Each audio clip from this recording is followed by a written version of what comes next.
Hello everyone, स्वागत है आप सभी का आपके अपने यूट्यूब चैनल छाया मेडिकल क्लासेस पर। तो जो बच्चों आपका MPPNST 2026 का एग्ज़ाम है वो बहुत ही नज़दीक है, यानी कि आपका एग्ज़ाम है वो 10 जुलाई से स्टार्ट है। ठीक है, और आज आपकी जो डेट है बेटा वो है 5 जुलाई। ठीक है, तो आपके पास 2-4 दिन का ही टाइम बचा है। अब जो चैप्टर हमारा छूट गया था, ठीक है, बायोलॉजी का, कौन सा, बायोटेक्नोलॉजी। ठीक है, बायोटेक्नोलॉजी के अंदर जो यूनिट है उसके अंदर 2 चैप्टर आते हैं। ठीक है, तो उनसे रिलेटेड आज के इस वीडियो में मैं सारे मोस्ट इंपॉर्टेंट MCQ कवर करवा दूंगी। ठीक है, सो लेट्स बिगिन। चलिए वीडियो को स्टार्ट करते हैं। और कुछ बच्चों के कमेंट थे कि दीदी हमारा जो सेंटर है वो शो नहीं हो रहा है, तो 1-2 बार आप लोग चेक करना, उसके बाद शो हो जाएगा। अगर नहीं भी हो रहा है तो उसके बाद मुझे बताना। ठीक है, टेक्निकल इशू की वजह से हो जाता है कभी कभी, या साइट पर ज़्यादा प्रेशर पड़ता है तो ओपन नहीं होता है। ठीक है, तो आप लोग उसको 1-2 बार देख लेना।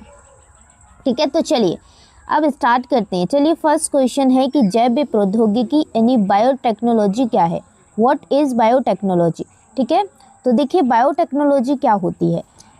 ऑप्शन ए दिया गया है केवल पौधों का अध्ययन, स्टडी ऑफ प्लांट्स। बी दिया गया है using organism of their enzymes to develop useful product of पोषस, यानी कि जीवों या उनके एंजाइम को का प्रयोग कर उपयोगी उत्पाद या प्रक्रम विकसित करना। उपयोगी उत्पाद क्या, हमारे लिए। ठीक है, कोई भी जीव हैं और उनके एंजाइम हैं, उनका प्रयोग करके हमारे यूज में लेने वाले प्रोडक्ट्स को क्या करना, बनाना। उसके बाद है केवल पशुपालन, एनिमल, ठीक है, ओनली, या फिर केवल सूक्ष्मदर्शी का अध्ययन, स्टडी ऑफ माइक्रोस्कोप ओनली। तो देखिए बेटा बायोटेक्नोलॉजी क्या होती है, यूजिंग ऑर्गेनिज्म और their enzyme to develop useful product और प्रोसेस। ठीक है, तो जीवों या उनके एंजाइमों का प्रयोग करके, ठीक है, उपयोगी उत्पाद यानी प्रोडक्ट क्या करना, विकसित करना, डेवलप करना, यही होती है बायोटेक्नोलॉजी। ठीक है बेटा, तो यहाँ पर करेक्ट आंसर हो जाएगा ऑप्शन बी। चलिए नेक्स्ट क्वेश्चन है which is a traditional example of biotechnology. Biotechnology का एक ट्रेडिशनल एग्जाम्पल क्या है, कौन सा है। पारंपरिक उदाहरण ब्रेड यानी डबल रोटी, अल्कोहल यानी शराब, बोथ ए एंड बी या फिर नॉन। तो देखिए बेटा एक एग्जाम्पल है अल्कोहल यानी कि शराब एंड डबल रोटी। ठीक है, तो यहाँ पे दोनों करेक्ट हैं, तो करेक्ट आंसर है ऑप्शन सी। खाना पीना सब चीज़ों में क्या करना, चेंजेस करना। ठीक है, वही होती है बायोटेक्नोलॉजी। नेक्स्ट क्वेश्चन है डबल रोटी और शराब का निर्माण किसके द्वारा होता है। Bread and alcohol are produced by virus के द्वारा, बैक्टीरिया ओनली, माइक्रो ऑर्गेनिज्म या फिर एल्गी। तो देखिए बेटा यहाँ पर डबल रोटी और शराब का निर्माण किसके द्वारा होता है, तो वो होता है माइक्रो ऑर्गेनिज्म यानी सूक्ष्म जीव के द्वारा। तो यहाँ पर करेक्ट आंसर हो जाएगा बेटा ऑप्शन सी। चलिए थोड़ा शोरगुल आए उसके लिए सो सॉरी। ठीक है, नेक्स्ट क्वेश्चन है आधुनिक जैव प्रौद्योगिकी में मुख्य रूप से किसका उपयोग किया जाता है। आधुनिक जैव प्रौद्योगिकी में यानी कि मॉडर्न बायोटेक्नोलॉजी मेनली यूजेस। तो देखिए बेटा आधुनिक जैव प्रौद्योगिकी में मुख्य रूप से किसका यूज किया जाता है, हम लोग करते हैं आनुवांशिक रूप से रूपांतरित जीव का। ठीक है, किसका प्रयोग करते हैं बेटा, आनुवांशिक रूप से रूपांतरित जो जीव होते हैं उनका हम लोग प्रयोग करते हैं, किसमें, जैव प्रौद्योगिकी में। तो करेक्ट आंसर हो जाएगा ऑप्शन ए। चलिए नेक्स्ट क्वेश्चन आपकी स्क्रीन पर दिया गया है बेटा GMO का पूरा नाम क्या है। जो GMO होता है बेटा उसका पूरा फुल फॉर्म क्या होता है। तो देखिए बेटा उसका फुल फॉर्म होता है जेनेटिकली मॉडिफाइड ऑर्गेनिज्म। सो करेक्ट आंसर यहाँ पे है ऑप्शन बी।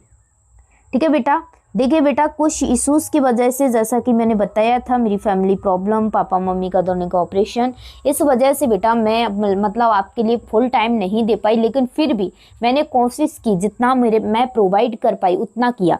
ठीक है, और रही जीके और इंग्लिश की बात, तो मैं इन 2-3 दिनों में आपकी जीके एंड इंग्लिश के मोस्ट IMP MCQ कवर करवा दूंगी। ठीक है, ये मैं कह रही हूँ। ठीक है बेटा, अब जो ये यूनिट हमारी रह गई थी इसके MCQ मैंने कवर करवा दिए हैं, और 1-2 दिन के अंदर और भी जितने मोस्ट इंपॉर्टेंट MCQ रहेंगे वो मैं कवर करवा दूंगी। ठीक है, 9 तारीख को देखिए मैं नहीं करवाऊंगी कवर उस दिन।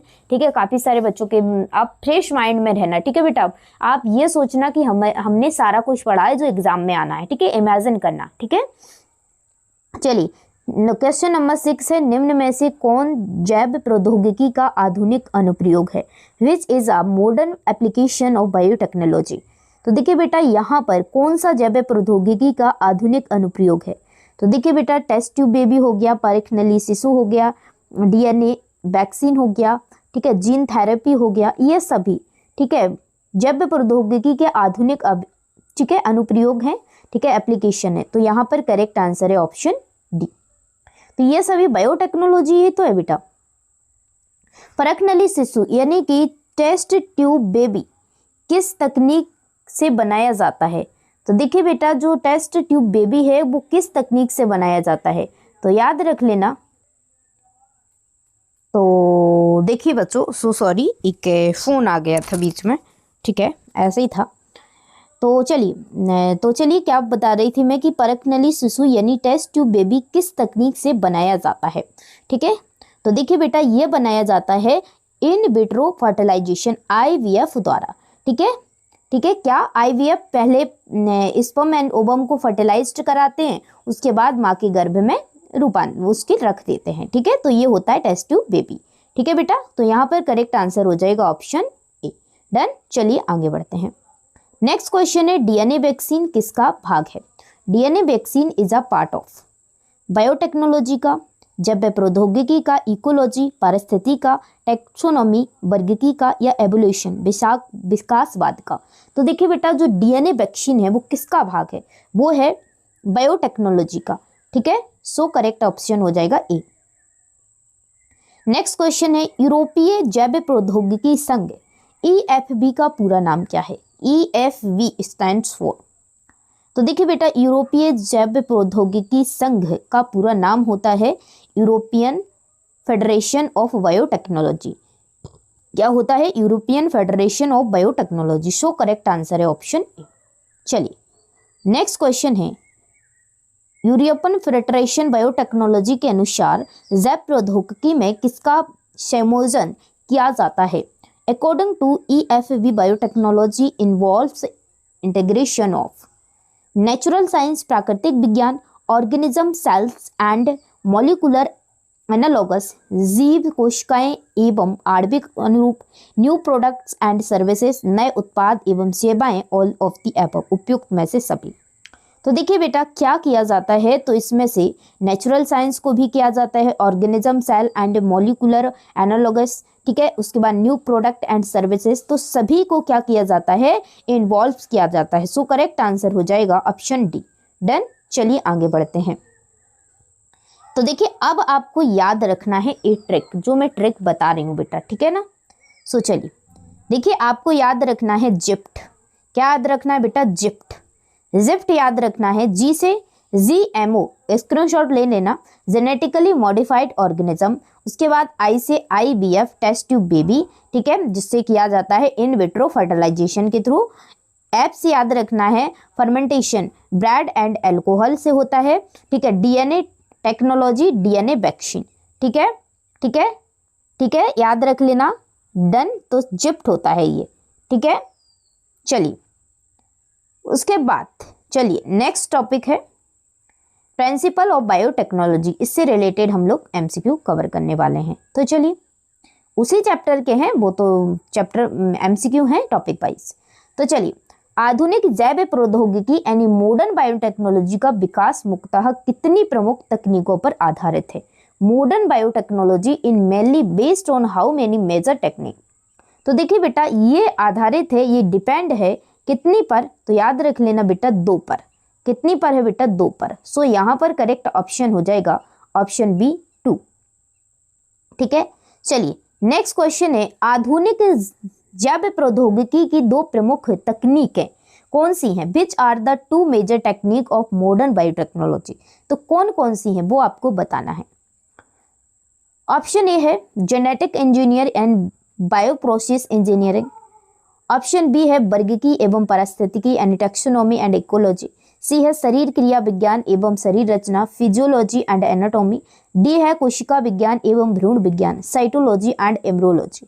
सो बेटा यहाँ पर बायोटेक्नोलॉजी की दो प्रमुख ठीक है कौन सी तकनीकें हैं टेक्निक है तो याद रख लेना बेटा, एक होता है जेनेटिक इंजीनियरिंग एंड होता है दूसरा बायो प्रोसेस इंजीनियरिंग। आनुवांशिक इंजीनियरिंग एंड जैव प्रक्रम इंजीनियरिंग ये होती हैं दो। तो यहाँ पर करेक्ट ऑप्शन हो जाएगा ऑप्शन ए। सभी क्वेश्चन मोस्ट आईएमपी हैं तो आपको इनको रट के जाना है। नेक्स्ट क्वेश्चन है आनुवांशिक इंजीनियरिंग यानी जेनेटिक इंजीनियर में किस पदार्थ के रसायन ठीक है केमिस्ट्री में परिवर्तन किया जाता है, कौन से? In genetic engineering the chemistry of which material is modified. Protein के, लिपिड के, डीएनए और आरएनए के या फिर कार्बोहाइड्रेट्स के। तो देखिए बेटा यहाँ पर किए जाते हैं डीएनए और आरएनए के। ठीक है, जेनेटिक इंजीनियर में किस पदार्थ में डीएनए एंड आरएनए में चेंजेस किए जाते हैं। सो याद रख लेना करेक्ट ऑप्शन है ऑप्शन सी। चलिए आगे बढ़ते हैं। नेक्स्ट क्वेश्चन है आनुवांशिक इंजीनियरिंग यानी कि जेनेटिक इंजीनियरिंग का मुख्य उद्देश्य मेन एम क्या है? To change the phenotype of the host organism यानी परपोषी जीव के समलक्षणी या केवल कोशिका विभाजन to increase cell division only. यहाँ पे ऑप्शन सी है केवल प्रोटीन बनाना टू प्रोड्यूस प्रोटीन ओनली, केवल डीएनए नष्ट करना टू डिस्ट्रॉय डीएनए ओनली। तो देखिए बेटा यहाँ पर जेनेटिक इंजीनियरिंग का मेन एम क्या है? जेनेटिक इंजीनियरिंग का वो है बेटा यानी कि to change the phenotype of the host organism, यहाँ पर फिनोटाइप को चेंज करना। ठीक है, सो करेक्ट ऑप्शन है ऑप्शन ए। नेक्स्ट ऑप्शन है क्वेश्चन है सॉरी बेटा जैव प्रक्रम यानी जैन बायो प्रोसेस इंजीनियरिंग में वातावरण कैसा रखा जाता है। जो जैव प्रक्रम बायो प्रोसेस इंजीनियरिंग है उनमें जो इन्वायरमेंट होता है वो बेटा कैसा रखा जाता है? स्टेराइल, रोगाणु रहित, धूल युक्त, डस्टी, प्रदूषित, कंटामिनेटेड, खुला, ओपन। तो देखिए बेटा यहाँ पर जो इन्वायरमेंट है वो एक स्टेराइल यानी रोगाणु रहित, कोई भी बैक्टीरिया वायरस वहां पे मौजूद नहीं होना चाहिए। सो करेक्ट ऑप्शन है ऑप्शन ए। नेक्स्ट क्वेश्चन है बेटा जैव प्रक्रम यानी इंजीनियरिंग द्वारा ठीक है बायो प्रोसेस इंजीनियरिंग द्वारा किसका अधिक उत्पादन किया जाता है? ठीक है, किसका अधिक प्रोडक्शन किया जाता है? एंटीबायोटिक्स का, वैक्सीन का, एंजाइम्स का, ऑल ऑफ द एबव। तो देखिए बेटा यहाँ पे एंटीबायोटिक्स का, वैक्सीन का, एंजाइम्स का, तो सभी का क्या किया जाता है? क्या प्रोडक्शन किया जाता है। सो करेक्ट आंसर है ऑप्शन डी। नेक्स्ट क्वेश्चन है आलैंगिक जनन एसेक्सुअल रिप्रोडक्शन क्या बनाए रखता है? एसेक्सुअल रिप्रोडक्शन है बेटा वो क्या बनाए रखता है? जेनेटिक इंफॉर्मेशन, आनुवंशिक सूचना, विभिन्नता, वेरिएशन, उत्परिवर्तन, म्यूटेशन या फिर हाइब्रिडेशन। ठीक है, संकरण, हाइब्रिडेशन। तो याद रख लेना बेटा वो बनाए रखता है जेनेटिक इंफॉर्मेशन। ठीक है, ये आनुवंशिक सूचना को बनाए रखता है। करेक्ट आंसर है ऑप्शन ए। डन, चलिए आगे बढ़ते हैं। नेक्स्ट क्वेश्चन है वेरिएशन यानी विभिन्नता मुख्यतः किससे उत्पन्न होती है? मेनली तो देखिए बेटा जो विभिन्नता है वेरिएशन है वो उत्पन्न होती है लैंगिक जनन से, सेक्सुअल रिप्रोडक्शन से। सो करेक्ट आंसर है ऑप्शन ए। नेक्स्ट क्वेश्चन है परंपरागत संकरण यानी कि ट्रेडिशनल हाइब्रिडाइजेशन की मुख्य कमी क्या है? What is the major drawback of traditional hybridisation? तो याद रख लेना बेटा इसकी परंपरागत संकरण की मुख्य कमी क्या थी? इसकी कमी थी कि वांछित और अवांछित दोनों जीनों का स्थानांतरण, transfer both desired and undesired genes. ठीक है, उपयोग में लेने वाले और ना उपयोग में लेने वाले दोनों जीवों का क्या ट्रांसफर करना, ये इसकी सबसे बड़ी कमी थी।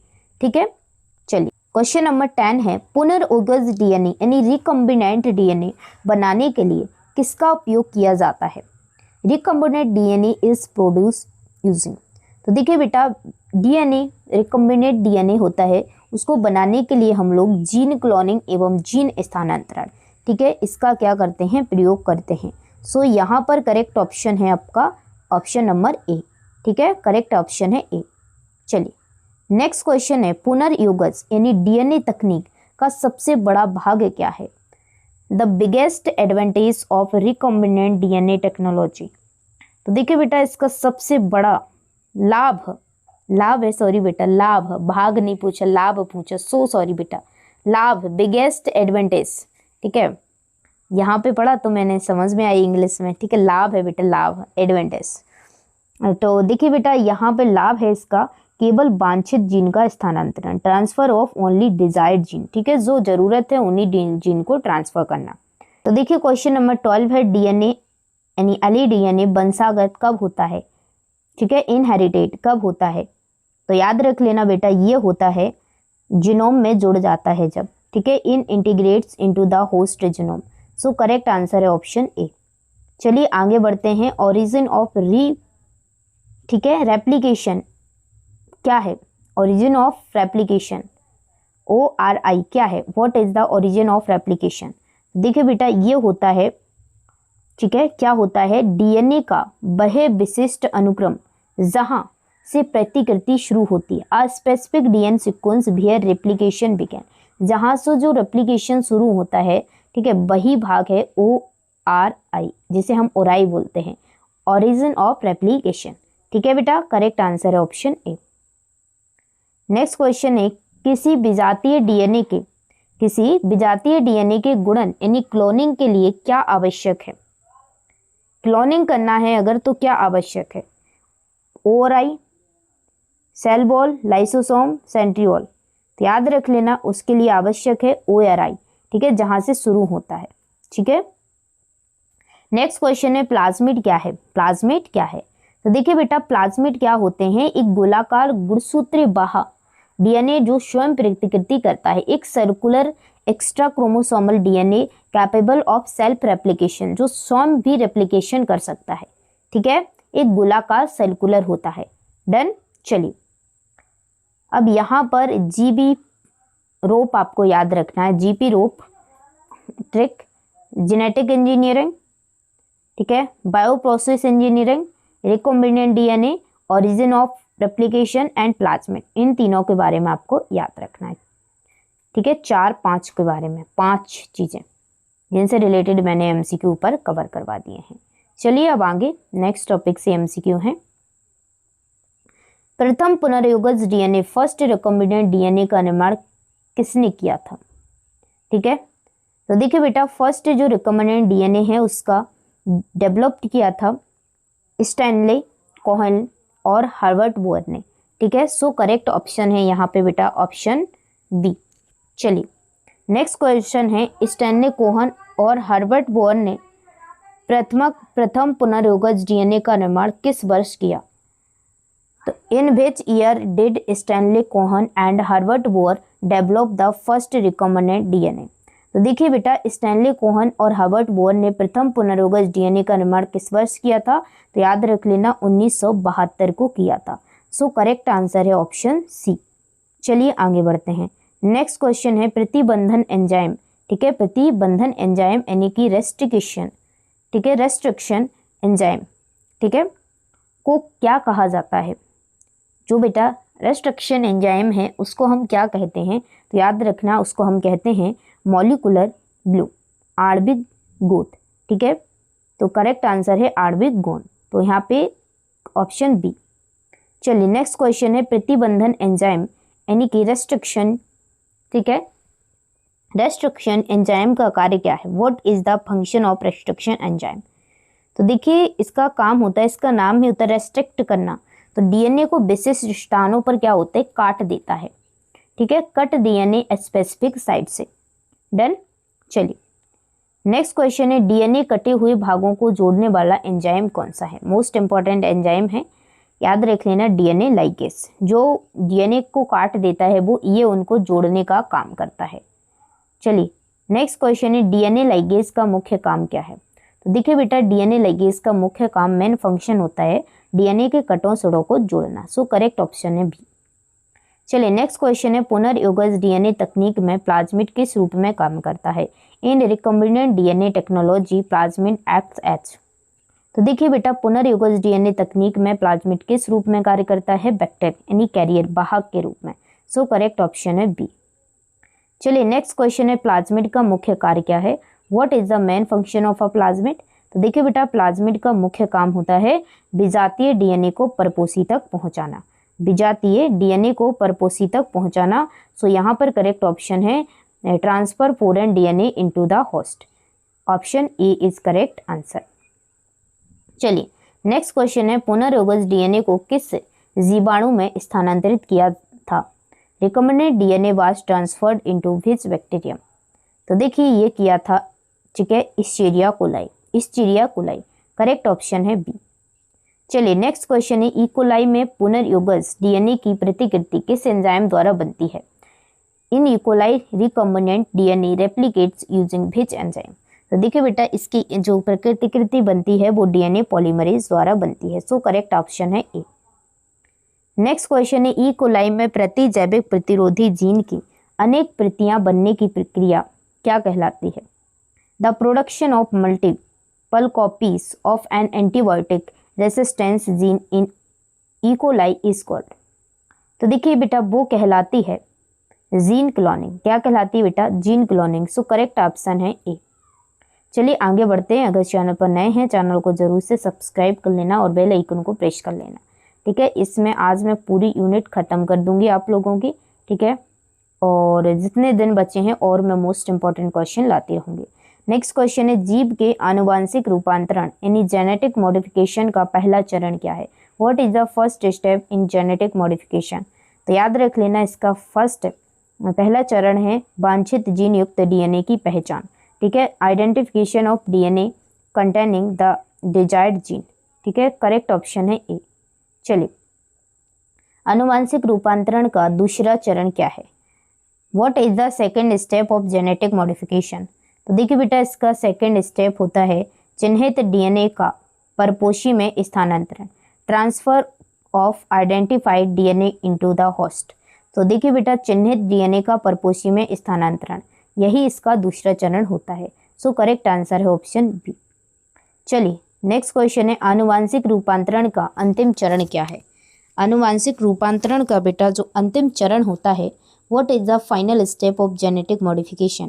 तो देखिए बेटा, इसका अंतिम उत्पाद जो होता है, ठीक है, अंतिम उत्पाद नहीं, अंतिम जो चरण होता है, स्टेप होता है, वो होता है स्थानांतरित डीएनए को परपोषी में सुरक्षित रखना, यानी जो होस्ट होता है, ठीक है, परपोषी में सुरक्षित रखना तथा संतति में स्थानांतरित करना, ठीक है।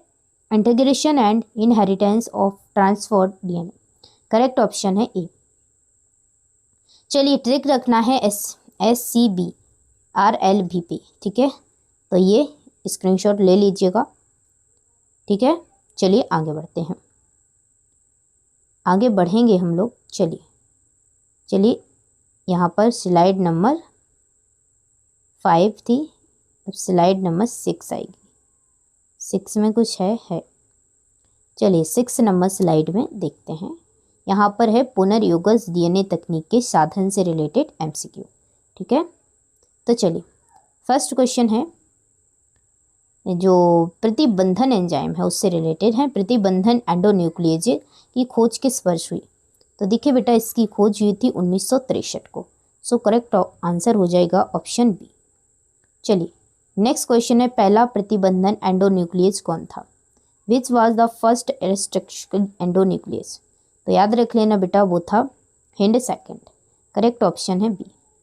नेक्स्ट क्वेश्चन है, हिंड सेकंड डीएनए को कहाँ काटता है? जो हिंड सेकंड डीएनए है बेटा, वो कहाँ काटता है? तो याद रख लेना, वो काटता है स्पेसिफिक साइट में, ठीक है, विशिष्ट पहचान अनुक्रम में। तो यहाँ पर करेक्ट आंसर है ऑप्शन बी। वर्तमान में कितने से अधिक प्रतिबंधन एंजाइम ज्ञात हैं? More than how many restriction enzyme are known? तो याद रख लेना, 900 एंजाइम ज्ञात हैं। करेक्ट आंसर है ऑप्शन डी। क्वेश्चन नंबर है 5, ये 900 प्लस प्रतिबंधन एंजाइम कितने से अधिक जीवाणु प्रभेदों से प्राप्त हुए? These 900 plus restriction enzyme have been isolated from more than how many bacterial strands? तो देखिए बेटा, ये कितने से हुए? 230 से। करेक्ट आंसर है ऑप्शन सी। चलिए आगे बढ़ते हैं। एक्सोन्यूक्लियस का कार्य क्या है? What is the function of exonuclease?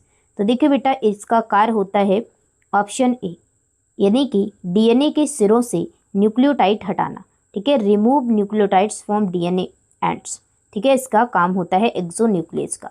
Done. चलिए नेक्स्ट क्वेश्चन है एंडोन्यूक्लियस का कार्य क्या है। एंडोन्यूक्लियस का फंक्शन होता है बेटा कि करेक्ट आंसर है ऑप्शन ए, डीएनए के भीतर विशिष्ट स्थान पर काटना। Cuts DNA at specific internal site, अंदर की, एंडो मतलब अंदर की तरफ।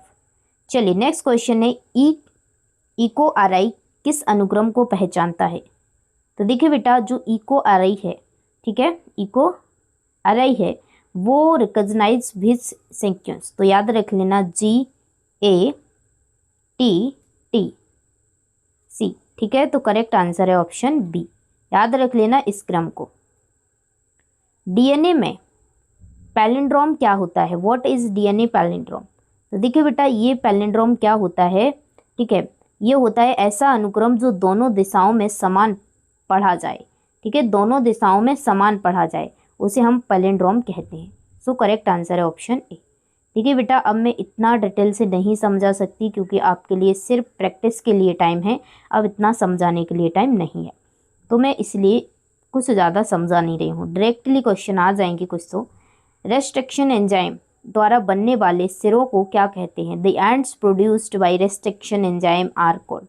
तो देखिए बेटा रेस्ट्रिक्शन एंजाइम द्वारा बनने वाले सिरों को क्या कहते हैं, स्टिकी एंड्स, स्टिकी एंड बोलते हैं। डन। चलिए नेक्स्ट क्वेश्चन है जेल इलेक्ट्रोफोरेसिस से डीएनए खंडों को अलग करने की तकनीक क्या कहलाती है। तो याद रख लेना डीएनए खंडों को बेटा सेपरेट, ठीक है, फ्रेगमेंट्स करने की जो, ठीक है, तकनीक है उसे हम लोग कहते हैं जेल इलेक्ट्रोफोरेसिस। करेक्ट आंसर है ऑप्शन बी।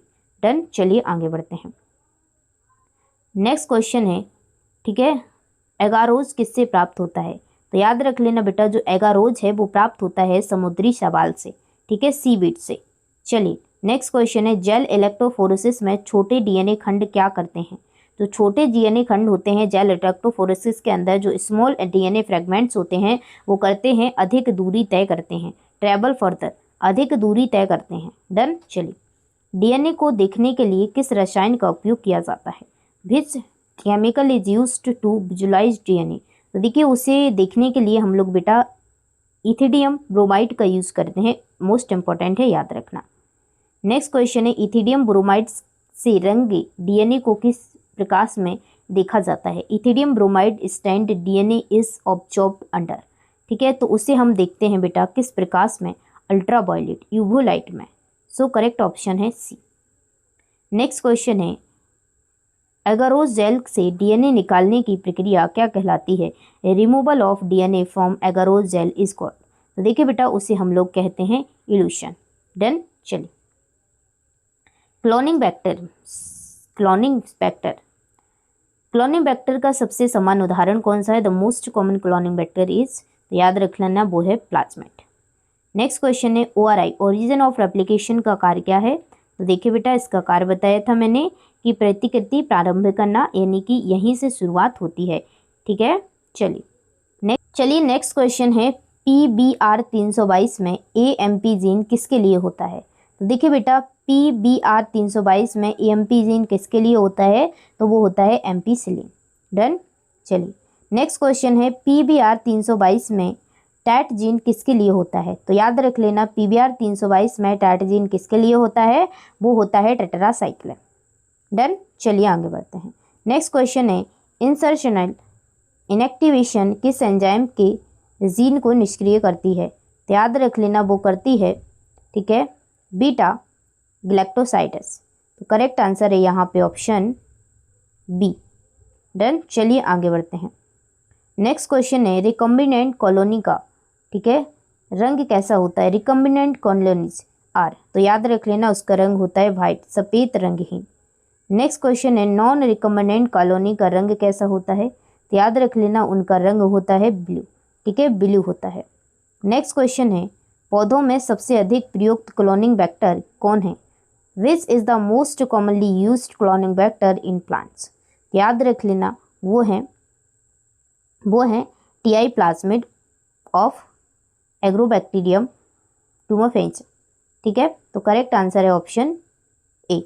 डन। चलिए आगे बढ़ते हैं। नेक्स्ट क्वेश्चन है TI प्लाज्मिड किस जीवाणु से प्राप्त होता है। तो याद रख लेना बेटा जो TI प्लाज्मिड है वो प्राप्त होता है एग्रोबैक्टीरियम ट्यूमेफेसियंस है। करेक्ट आंसर है ऑप्शन ए। नेक्स्ट क्वेश्चन है डीएनए कोशिका झिल्ली से आसानी से क्यों नहीं गुजरता। डीएनए जो कोशिका झिल्ली से है वो आसानी से क्यों नहीं गुजरता। Not easily across the cell membrane. तो याद रख लेना यह है हाइड्रोफिलिक होता है, ठीक है, इज हाइड्रोफिलिक। डन। चलिए चलिए क्वेश्चन नंबर 27 है कि जीवाणु को, ठीक है, कॉम्पेटेंट बनाने के लिए किस आयन का उपयोग किया जाता है। Which ion is used to make bacteria competent. तो देखिए इसके लिए उपयोग होता था, जो आयन है वो होता है था कैल्शियम आयंस, ठीक है। तो करेक्ट आंसर है ऑप्शन ए। चलिए आगे बढ़ते हैं। नेक्स्ट क्वेश्चन है हीट सोक किस तापमान पर कर दिया जाता है। जो हीट सोक होता है वो किस तापमान पर कर दिया जाता है। तो याद रख लेना 42 डिग्री सेल्सियस। सो करेक्ट आंसर है ऑप्शन सी। नेक्स्ट क्वेश्चन है माइक्रो इंजेक्शन तकनीक का उपयोग मुख्यतः किस में होता है। Micro injection is mainly used in. तो देखिए माइक्रो इंजेक्शन टेक्निक का यूज होता है बेटा, वो होता है एनिमल सेल्स में, जंतु कोशिकाओं में। नेक्स्ट क्वेश्चन है जीन गन यानी कि बायोलिस्टिक तकनीक मुख्यतः किसके लिए उपयोग की जाती है। तो बायोलिस्टिक टेक्निक है वो mainly used for plant cell. So correct answer है ऑप्शन ए। नेक्स्ट क्वेश्चन से पहले एक ट्रिक जान लेना और इनका स्क्रीनशॉट ले लो फटाफट से, ठीक है, ले लिया। चलिए अब चलिए नेक्स्ट क्वेश्चन देखेंगे। ये क्वेश्चन है उसी से रिलेटेड। चलिए पुनर्योगज डीएनए प्रौद्योगिकी का पहला चरण क्या है। What is the first step of recombinant DNA technology. तो देखिए इसका फर्स्ट चरण होता है बेटा आइसोलेशन ऑफ डीएनए, डीएनए को आइसोलेट करना। नेक्स्ट क्वेश्चन है अधिकांश जीवों का आनुवांशिक पदार्थ क्या होता है। What is the genetic material of most organism. तो देखिए मोस्ट ऑर्गेनिज्म का जो डीएनए होता है, जेनेटिक मटेरियल होता है वो डीएनए होता है, ठीक है, जेनेटिक मटेरियल डीएनए, ठीक है। डीएनए को प्रतिबंधन एंजाइम से काटने से पहले वह कैसा होना चाहिए। बिफोर डाइजेशन, ठीक है, digestion bye restriction enzyme DNA should be कैसा होना चाहिए। इम्प्योर होना चाहिए, प्योर होना चाहिए, कलर्ड होना चाहिए, हॉट होना चाहिए। तो देखिए प्योर होना चाहिए यानी कि बिल्कुल शुद्ध होना चाहिए। सो करेक्ट ऑप्शन है बी। चलिए नेक्स्ट क्वेश्चन है जीवाणु भित्ति को तोड़ने के लिए कौन सा एंजाइम उपयोग होता है। Which enzyme is used to break the bacterial cell wall. तो देखिए उसके लिए होता है लाइसोजाइम एंजाइम। करेक्ट आंसर है ऑप्शन बी। नेक्स्ट क्वेश्चन है पादप कोशिका भित्ति को तोड़ने के लिए कौन सा एंजाइम प्रयोग होता है। तो देखिए उसके लिए प्लांट सेल को ब्रेक करने के लिए कौन सा एंजाइम यूज होता है, सेल्यूलोज। करेक्ट ऑप्शन है बी। नेक्स्ट क्वेश्चन है कवक यानी फंगी कोशिका को तोड़ने के लिए कौन सा एंजाइम होता है, डाइजेस्ट फंगल सेल वॉल। तो याद रख लेना उसके लिए होता है, ठीक है, ठीक है, उसके लिए होता है काइटिनेज। तो करेक्ट आंसर है ऑप्शन बी, ठीक है, chitinase.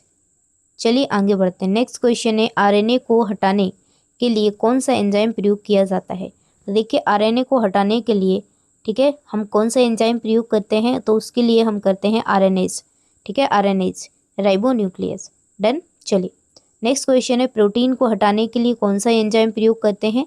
Which enzyme is used to remove protein. तो याद रख लेना प्रोटीएज, ठीक है, सभी क्वेश्चन आपको याद करना है। नेक्स्ट क्वेश्चन है शुद्ध डीएनए को अपक्षेपित यानी कि प्रेसिपिटेट करने के लिए किसका उपयोग किया जाता है। तो याद रख लेना डीएनए को अपक्षेपित यानी प्रेसिपिटेट करने के लिए, ठीक है, चिल्ड एथेनॉल का यूज करते हैं। सो करेक्ट आंसर है ऑप्शन बी। चलिए नेक्स्ट क्वेश्चन है डीएनए का पाचन यानी डाइजेशन किसके द्वारा होता है। तो देखिए डीएनए का पाचन यानी डाइजेशन होता है रेस्ट्रिक्शन एंजाइम के द्वारा। करेक्ट आंसर है ऑप्शन ए। नेक्स्ट क्वेश्चन है डीएनए और बैक्टर को जोड़ने वाला एंजाइम कौन सा है। Which enzyme joins DNA with बैक्टर।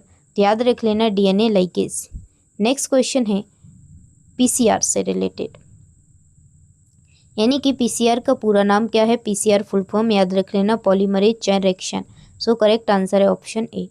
चलिए नेक्स्ट क्वेश्चन है पीसीआर का मुख्य उद्देश्य क्या है। पीसीआर का मेन पर्पज होता है बेटा डीएनए की अनेक प्रतियां बनाना, ठीक है, एम्पलीफाई डीएनए। सो करेक्ट आंसर है ऑप्शन बी। चलिए नेक्स्ट क्वेश्चन है पीसीआर में छोटे संश्लेषित डीएनए खंड क्या कहलाते हैं। तो देखिए short synthetic DNA fragments used in PCR are called, तो याद रखना प्राइमर्स। करेक्ट आंसर है ऑप्शन ए। चलिए नेक्स्ट क्वेश्चन है, पीसीआर में कौन सा एंजाइम उपयोग किया जाता है? Which enzyme is used in PCR? तो देखिए पीसीआर में कौन सा एंजाइम यूज किया जाता है? ठीक है, टैक डीएनए पॉलीमरेज। करेक्ट आंसर है बी, टैक डीएनए पॉलीमरेज। नेक्स्ट क्वेश्चन है, टैक डीएनए पॉलीमरेज किस जीवाणु से प्राप्त होता है? तो देखिए बेटा ये जीवाणु से प्राप्त होता है थर्मस एक्यूटेकस। ठीक है, थर्मस एक्यूटेकस। सो करेक्ट आंसर है ऑप्शन बी। चलिए नेक्स्ट क्वेश्चन है, टैक पॉलीमरेज की विशेषता क्या है? What is the special property of Taq polymerase? तो देखिए बेटा उसकी विशेषता होती है कि यह उच्च ताप पर भी सक्रिय रहता है। It remain active at high. तो करेक्ट आंसर है ऑप्शन ए। चलिए आगे बढ़ते हैं। नेक्स्ट क्वेश्चन है, पीसीआर द्वारा डीएनए की लगभग कितनी प्रतियां बनाई जा सकती हैं? PCR can produce approximately how many copies of DNA? तो देखिए बेटा पीसीआर द्वारा डीएनए की लगभग 1 बिलियन, ठीक है 1 बिलियन ऑप्शन डी 1 बिलियन लगभग 1 अरब कॉपियां बनाई जा सकती हैं। नेक्स्ट क्वेश्चन है, पीसीआर के एक चक्र में कितने मुख्य चरण होते हैं? How many main step are there in one PCR? तो देखिए बेटा इसमें जो चरण होते हैं वो 3 होते हैं। Option B is correct answer. चलिए नेक्स्ट क्वेश्चन है, पीसीआर के 3 मुख्य चरण कौन से हैं? Which are the 3 main step of PCR? तो देखिए इसके बेटा मुख्य चरण होते हैं, ठीक है वो होते हैं, ठीक है वो चरण होते हैं रेप्लिकेशन, ट्रांसलेशन एंड ट्रांसक्रिप्शन। सो ये हैं 3 चरण, याद रख लेना, आ सकते हैं ये ट्रिक याद, ये स्क्रीनशॉट ले लो इसका एक बार फटाफट से। चलिए इसका भी ले लो फटाफट से। चलिए ठीक है आगे बढ़ते हैं। चलिए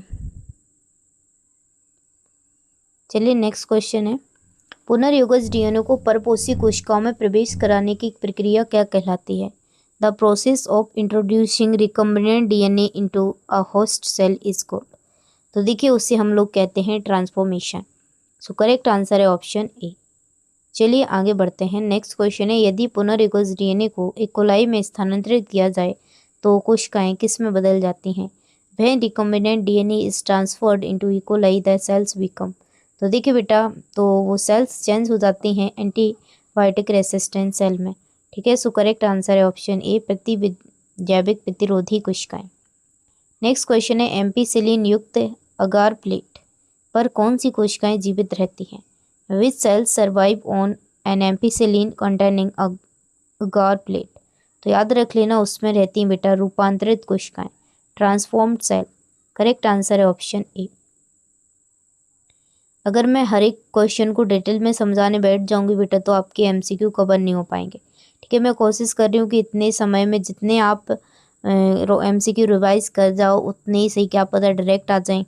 ठीक है, नेक्स्ट क्वेश्चन है, एम्पीसिलिन युक्त माध्यम पर अरूपांतरित कोशिकाओं का क्या होता है? What happens to non transformed cell on ampicillin medium? तो देखिए बेटा एनसीईआरटी में करा रही हूँ, एनसीईआरटी से ही आते हैं। ठीक है, अगर बाहर से आए तो मैं क्या कर सकती हूँ? ठीक है बेटा, बाहर का सिलेबस पढ़ने को बहुत है लेकिन एनसीईआरटी से आता है वो मैं करा रही हूँ, उससे आएगा। ठीक है, तो याद रख लेना एम्पीसिलिन युक्त माध्यम पर अरूपांतरित सेल का क्या होता है? तो देखिए बेटा उनकी मृत्यु हो जाती है, दे डाई। ठीक है, नेक्स्ट क्वेश्चन, प्रतिजैविक प्रतिरोधी जीन एंटीबायोटिक रेसिस्टेंस जीन को क्या कहा जाता है? तो देखिए बेटा उसे हम कहते हैं वर्णयोग्य चिन्ह। सो करेक्ट आंसर है ऑप्शन ए। नेक्स्ट क्वेश्चन है, अधिकांश पुनर्योगज डीएनए तकनीकों का अंतिम उद्देश्य क्या है? तो देखिए बेटा इसका अंतिम उद्देश्य होता है वांछित प्रोटीन का उत्पादन, production of desired protein. So correct answer है ऑप्शन ए। चलिए नेक्स्ट क्वेश्चन है, किसी विषमजात हेटेरोलोगस यानी परपोषी में बनने वाले प्रोटीन को क्या कहते हैं? तो याद रख लेना उसे कहते हैं पुनर्योगज प्रोटीन। चलिए नेक्स्ट क्वेश्चन है, लाभकारी क्लोनिक जीनों वाली कोशिकाओं का प्रारंभिक संवर्धन कहाँ किया जाता है? Beneficial cloned cells are initially cultured in. तो देखिए उसे वो किया जाता है लेबोरेटरी यानी प्रयोगशाला के अंदर। चलिए नेक्स्ट क्वेश्चन है, सतत संवर्धन यानी कि कंटिन्यूअस कल्चर में ताज़ा माध्यम क्यों डाला जाता है? Why in is fresh medium continuously added in? Continuous culture. तो देखिए बेटा सतत संवर्धन में ताज़ा माध्यम क्यों डाला जाता है, तो याद रख लेना कोशिकाओं को सक्रिय लॉग फेज में बनाए रखने के लिए, to keep cell in the active log phase. चलिए नेक्स्ट क्वेश्चन है लॉग फेज यानी एक्सपोनेंशियल फेज की विशेषता क्या है। What is the characteristic of the log exponential phase. तो देखिए उसकी विशेषता है कोशिकाओं की तीव्र वृद्धि, rapid cell growth. Next question है छोटे पैमाने पर संवर्धन पर्याप्त क्यों नहीं होता। Why is the small scale culture not sufficient. तो देखिए बेटा छोटे पैमाने पर संवर्धन पर्याप्त क्यों नहीं होता, पर्याप्त मात्रा में उत्पाद नहीं मिलता इसलिए, ठीक है, प्रोडक्ट ही नहीं होता। नेक्स्ट क्वेश्चन है बड़े पैमाने पर उत्पाद के लिए किसका उपयोग किया जाता है। तो याद रख लेना बेटा उसके लिए प्रयोग किया जाता है बायोरिएक्टर। देन चलिए नेक्स्ट बायोरिएक्टर में सामान्यतः कितना संवर्धन आयतन होता है, नहीं तो याद रख लेना उसमें होता है 100 से 1000 लीटर। डन। चलिए नेक्स्ट क्वेश्चन है बायोरिएक्टर का मुख्य कार्य क्या है। इसका बेटा मुख्य काम होता है क्या होता है, बड़े पैमाने पर उपयोगी जैव उत्पादों का उत्पादन, लार्ज स्केल में प्रोडक्शन, ठीक है। चलिए नेक्स्ट क्वेश्चन है बायोरिएक्टर में किनका उपयोग किया जा सकता है। Which of the following can be used in a bioreactor. तो याद रख लेना माइक्रो ऑर्गेनिज्म का, प्लांट सेल का, एनिमल एंड ह्यूमन सेल का। सो करेक्ट आंसर ऑप्शन डी। चलिए इसको फटाफट से इनको स्क्रीनशॉट ले लो। चलिए आगे बढ़े, थक चुकी हूँ बेटा बोलते बोलते। और बेटा मेरे पता फ़ोन है तो उसमें पता है 1 घंटे से ज़्यादा की क्लास स्टोरेज नहीं है, तो इससे ज़्यादा की क्लास बनती नहीं है। तो देखिए बेटा ये चैप्टर ख़त्म होगा फिर उपयोग वाला चैप्टर हम स्टार्ट करेंगे, ठीक है। तो चलिए इसके और MCQ देखेंगे। तो चलिए बायोरिएक्टर से रिलेटेड MCQ है। बायोरिएक्टर का मुख्य काम क्या है। बायोरिएक्टर का मुख्य काम होता है बड़े पैमाने पर जैव उत्पादों का उत्पादन, ठीक है। तो ये करेक्ट आंसर हो जाएगा, ये पढ़ लिया। बायोरिएक्टर वांछित उत्पाद प्राप्त करने के लिए क्या उपलब्ध कराता है। बायोरिएक्टर वांछित उत्पाद प्राप्त करने के लिए बेटा उपलब्ध कराता है अनुकूलतम परिस्थितियाँ, ठीक है, ऑप्टिमम कंडीशन। चलिए निम्न में से कौन सा बायोरिएक्टर में वृद्धि के लिए आवश्यक कारक है। Which is the essential growth factor in a bioreactor. तो याद रख लेना बेटा उसके लिए आवश्यक है ये सभी, तापमान होना चाहिए, pH होना चाहिए, ऑक्सीजन तीनों होना चाहिए, ठीक है। करेक्ट ऑप्शन हो जाएगा डी। चलिए आगे बढ़ते हैं। सबसे अधिक उपयोग किया जाने वाला बायोरिएक्टर कौन सा है। Which is the most commonly used bioreactor. तो याद रख लेना बेटा सबसे अधिक उपयोग किया जाने वाला बायोरिएक्टर है वो कौन सा है, ऑप्शन ए, ठीक है, स्टिक टैंक्ड बायोरिएक्टर, ठीक है, ब्लोडेड हॉज बायोरिएक्टर। करेक्ट आंसर है ऑप्शन ए। चलिए नेक्स्ट क्वेश्चन है स्टिक टैंक बायोरिएक्टर सामान्यतः किस आकार का होता है। तो याद रख लेना बेटा वो होता है बेलनाकार सिलेंडरिकल। चलिए नेक्स्ट क्वेश्चन है स्टिरर ब्लोडर का मुख्य कार्य क्या होता है। स्टिरर ब्लोडर का मुख्य कार्य होता है बेटा उसका मेन काम होता है, ठीक है, वो होता है मिश्रण एवं ऑक्सीजन उपलब्ध कराना, ठीक है, क्या कराना, मिश्रण एवं ऑक्सीजन उपलब्ध कराना। ऑप्शन ए करेक्ट आंसर हो जाएगा, ठीक है। तो बेटा थक चुकी हूँ मैं, लेकिन फिर भी मैं कोशिश कर रही हूँ, अभी तो और करवाना है, ठीक है। तो चलिए नेक्स्ट क्वेश्चन है बायोरिएक्टर में ऑक्सीजन कैसे उपलब्ध कराई जाती है। How is the oxygen supplied in a bioreactor. तो देखिए बेटा उसमें हवा के बुलबुलों द्वारा, ठीक है। चलिए नेक्स्ट क्वेश्चन है बायोरिएक्टर में pH नियंत्रित करने के लिए क्या उपयोग किया जाता है। What is used to regulate pH in a bioreactor.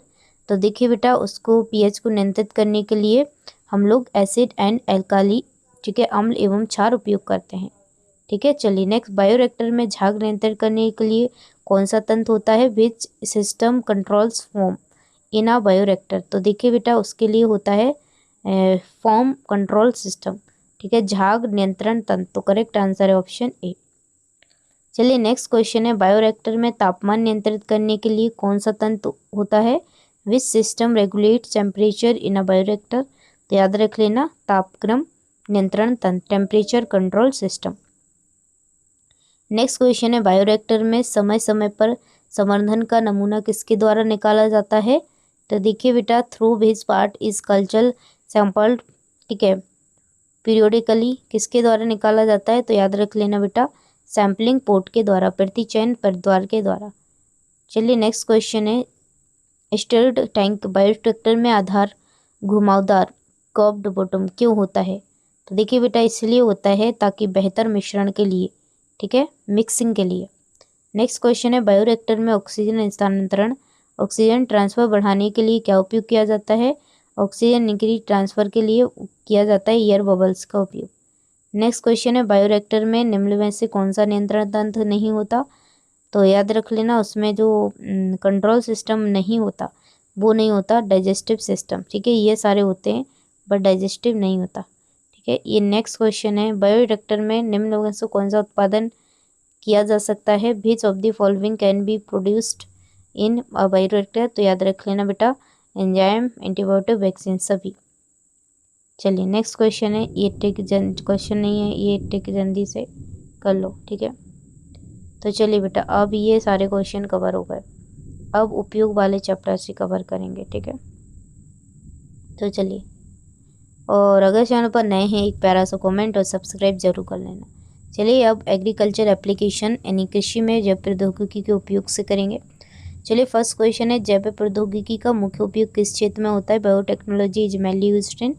तो देखिए इसका मेडिसिन, एग्रीकल्चर एंड इंडस्ट्री के क्षेत्र में होता है।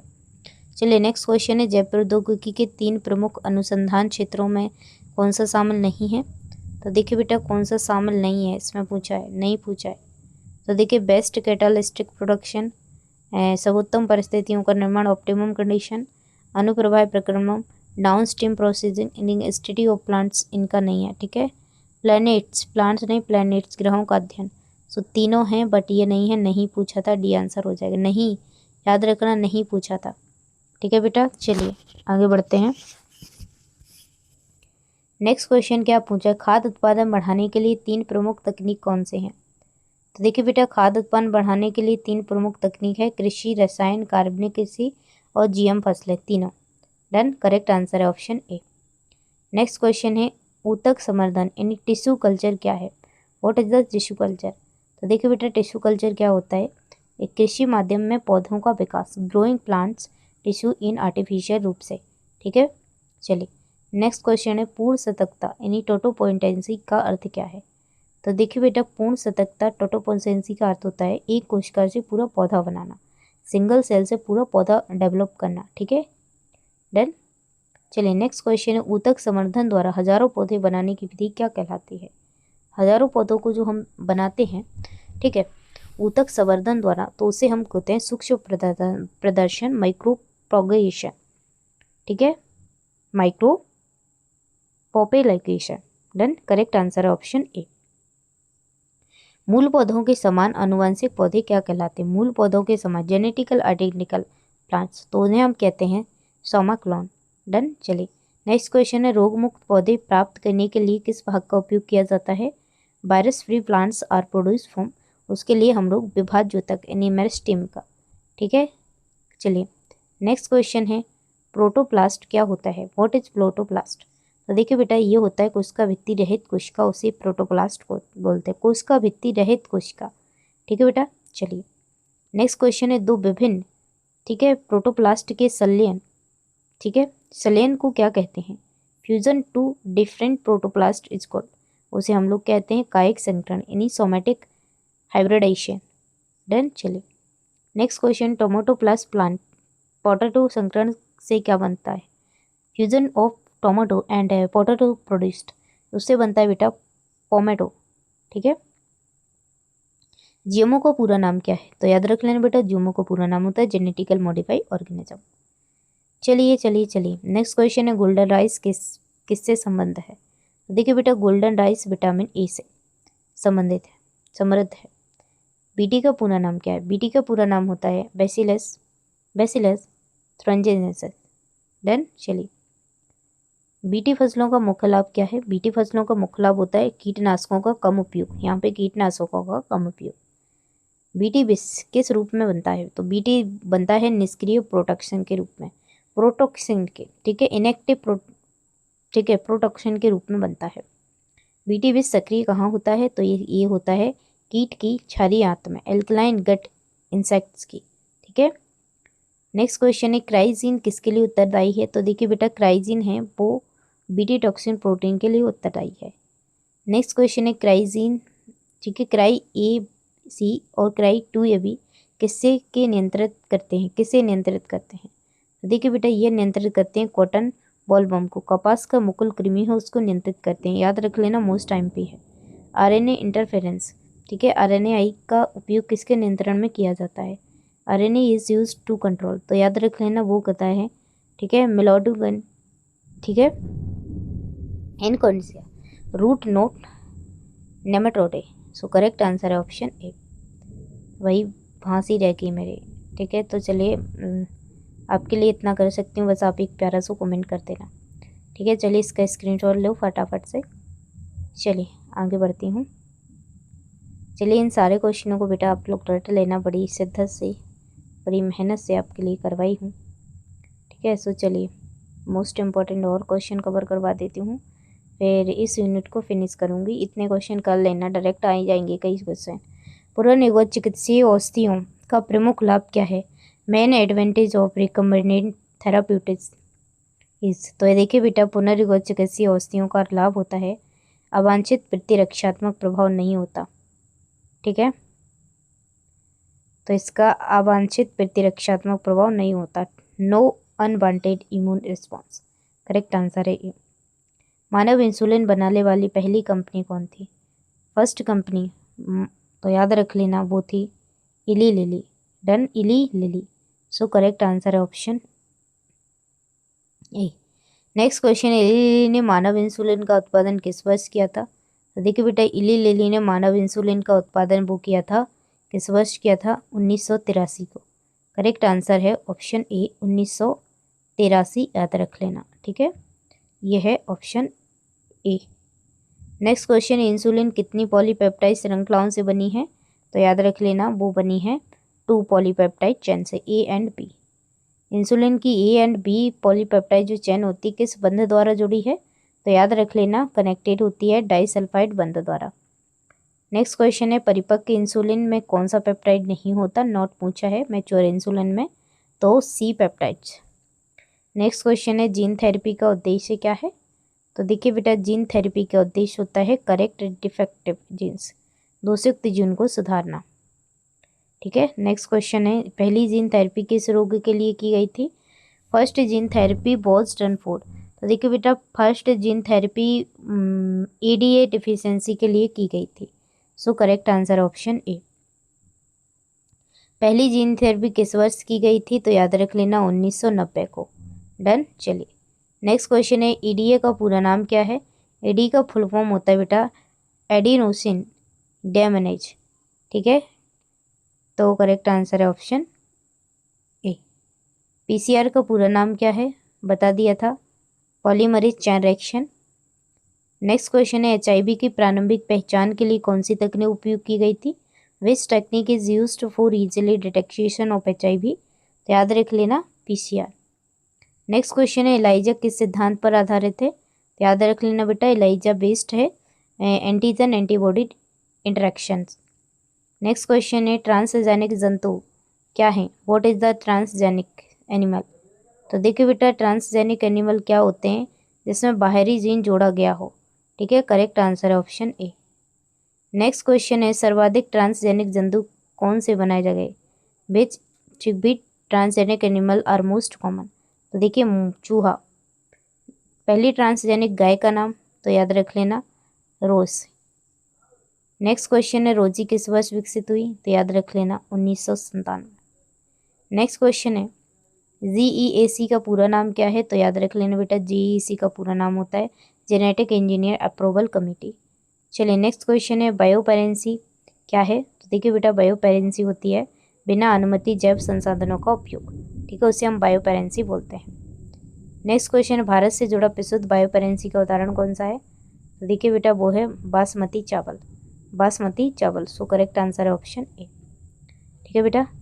अब चलिए इनके ये मोस्ट इम्पॉर्टेंट है, इसको स्क्रीनशॉट ले लो। 2 श्रृंखलाएं होती हैं पेप्टाइड C, ठीक है। इसका पुनर्गज आना, फर्स्ट जीन थेरेपी, ये सारे स्क्रीनशॉट लो, ठीक है, सारे स्क्रीनशॉट लो और इसको भी लो, ठीक है। तो बेटा मैंने मेहनत से, बहुत प्यार से, हंसी रह गई बेटा, ठीक है। और इसी क्लास को पता है तुमने कितनी बार मैं गई हूँ फिर ले पाई है, कुछ ये उठाने कुछ वो उठाने, ठीक है। तो बेटा अब प्यारा सा कमेंट करना, कल के लेक्चर के अंदर मैं जो हमारा जो पार्ट हुए है, जो यूनिट है, कल मैं 3 यूनिट के और MCQ एक साथ कवर करवाऊँगी, ठीक है, मोस्ट इम्पोर्टेंट। ठीक है, तो ऐसे ऐसे करके एग्ज़ाम तक मैं और बाकी जितने इम्पोर्टेंट MCQ है वो आप तक भेजूँगी। तो आज का सेशन बहुत इम्पोर्टेंट है बेटा, इससे MCQ पूछे जाते हैं। तो इन सारे MCQ को आप लोग रट्टा मार लेना, क्लास भले ही 2 बार देख लेना, बट आपके माइंड में ये MCQ होना चाहिए, ठीक है। तो GK इंग्लिश जो मैंने वादा किया था वो मैं वादा निभाऊंगी। सुबह को आपकी, अब मैंने MCQ रिकॉर्ड करके रख लिए हैं, सुबह आपकी GK की क्लास अपलोड हो जाएगी, सो नो टेंशन रहना, ठीक है। और इंग्लिश की क्लास भी सुबह को अपलोड हो जाएगी। अब नहीं, कल रिकॉर्ड नहीं कर पाई, अब मैंने रिकॉर्ड कर लिए, शेड्यूल में डाल दिए, आपकी ऑटोमेटिक डल जाएगी, ठीक है। तो नो टेंशन रह रहा हो बेटा, जितना मेरे से बनता है मैं आपको फ्री ऑफ कॉस्ट, मेरा उद्देश्य है गाँव के बच्चे और बेसहारा बच्चे, उनका मैं सहारा बनूंगी, ठीक है। बहुत सारे टीचर हैं वो शायद नहीं पढ़ाते हिंदी में, लेकिन मैं पढ़ाती हूँ और मैं पढ़ाऊँगी बेटा, हिंदी मीडियम वाले बच्चों को आगे बढ़ाऊँगी, ये मेरा परम उद्देश्य है, ठीक है बेटा। इंग्लिश मीडियम वाले बच्चों को भी मैं पढ़ाऊँगी, बट बेटा हिंदी मीडियम वाले बच्चों के लिए इसलिए ज़्यादा कहती हूँ कि गाँव से हैं और गाँव के बच्चे डॉक्टर, इंजीनियर, मेडिकल फील्ड में जा ही नहीं पाते, वही मेरा उद्देश्य है, ठीक है। तो चलिए, लव यू बच्चों, मिलती हूँ नेक्स्ट वीडियो में। अपनी दीदी के लिए एक प्यारा सा कमेंट ज़रूर कर देना।